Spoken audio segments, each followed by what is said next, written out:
பெற்ற தாய்தனை மகமறந்தாலும் பிள்ளையை பெரும் தாய் மறந்தாலும் உற்ற தேகத்தை உயிர் மறந்தாலும் உயிரை மேவிய உடல் மறந்தாலும் கற்ற நெஞ்சகம் கலை மறந்தாலும் கண்கள் நின்று இமைக்க மறந்தாலும் நற்றவத்தவர் உள்ளத்திலிருந்து ஓங்கும் நமச்சிவாயத்தை நான் என்றும் மறவேனே. ஞானத்தை பாலாக்கி எனது பசியை போக்கிய என் தாய் திருமதி பிரியாமணிக்கும் ஆத்தியாத்மிக நிதி சேனல் உறுப்பினர்கள் எல்லோருக்கும் வணக்கம். இதற்கு முந்தைய பதிவில் வாஸ்து பகவானை பற்றியும் அவர் செய்யக்கூடிய பல வேலைகளை பற்றியும் பார்த்தோம்.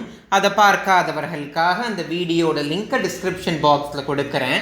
மேலே ஐ பட்டன்லேயும் இப்போது டிஸ்பிளே ஆகும். அதை பார்த்துட்டு இந்த வீடியோக்குள்ளே வாங்க.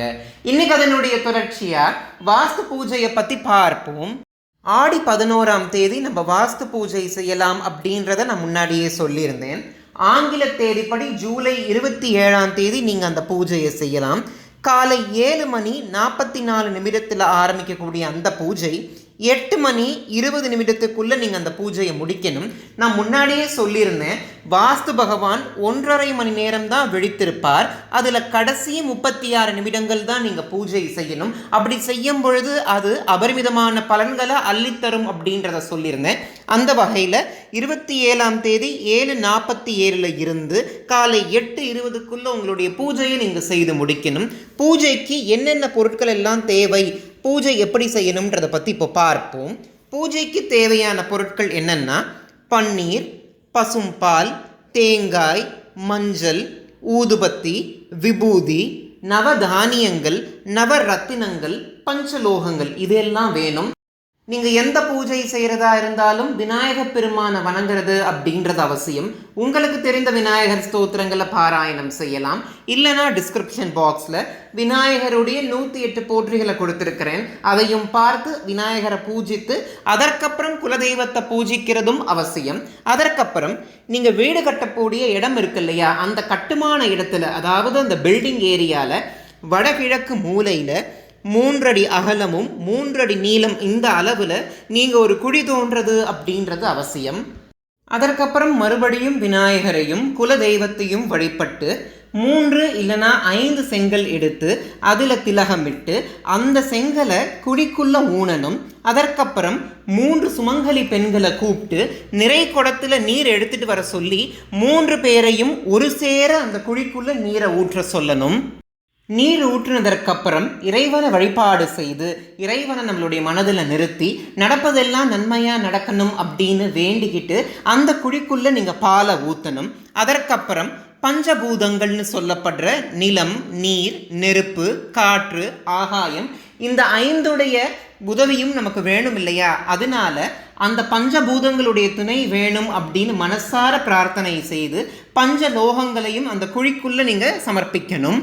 பஞ்சபூதங்களை தொடர்ந்து நவ கிரகங்களை வழிபாடு செய்யணும். நம்ம வாழ்க்கையில் நவ கிரகங்களுடைய ஆசீர்வாதம் இருந்தால் தான் நம்ம வாழ்க்கை வண்ணமயமான வண்ணங்களால் நிரம்பும். அதனால நவ கிரகங்களை மனசார வணங்கி அந்த குழிக்குள்ள நீங்கள் நவதானியங்களை சேர்க்கிறது அவசியம்.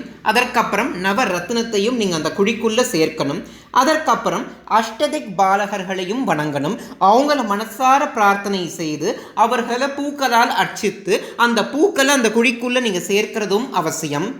இதற்கப்புறம் தேங்காய், பழம், வெற்றிலை, பாக்கு இது எல்லாத்தையும் அந்த குடிக்குள்ள சமர்ப்பித்து வாஸ்து பகவானை மனசார வணங்கி வாஸ்து பகவானை பூஜை செய்து அவருக்கு பிடித்தமான பொங்கலை நைவேத்தியமாக படைச்சு தூபாராதனை தீபாராதனை காமிச்சு உங்களுடைய பூஜையை நீங்கள் நிறைவு செய்துக்கலாம். இதற்கப்புறம் நீங்கள் உங்களுடைய கட்டுமான பணியை தொடங்கலாம்.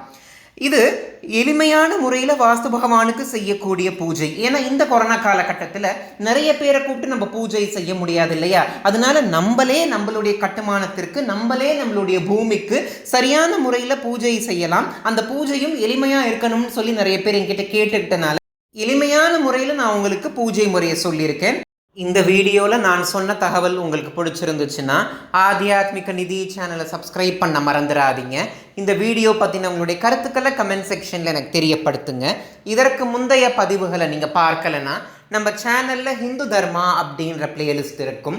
அதை பார்க்காதவர்களுக்காக அந்த பிளேலிஸ்டுடைய லிங்க்கையும் நான் டிஸ்கிரிப்ஷன் பாக்ஸில் கொடுக்குறேன், அதையும் பாருங்கள். இந்த வீடியோ பார்க்குற உங்களுக்கும் உலக மக்கள் எல்லோருக்கும் தேவி முப்பரையுடைய ஆசிர்வாதத்தோட உங்கள் மூலாதாரத்தில் இருக்கக்கூடிய குண்டலினி சக்தியானது மேலெலும்பி அது சகஸ்ராதலத்தை அடைஞ்சு ஞானமானது உங்களுக்கு உண்டாகணும்னு நான் பிரார்த்தனை செஞ்சுக்கிறேன்.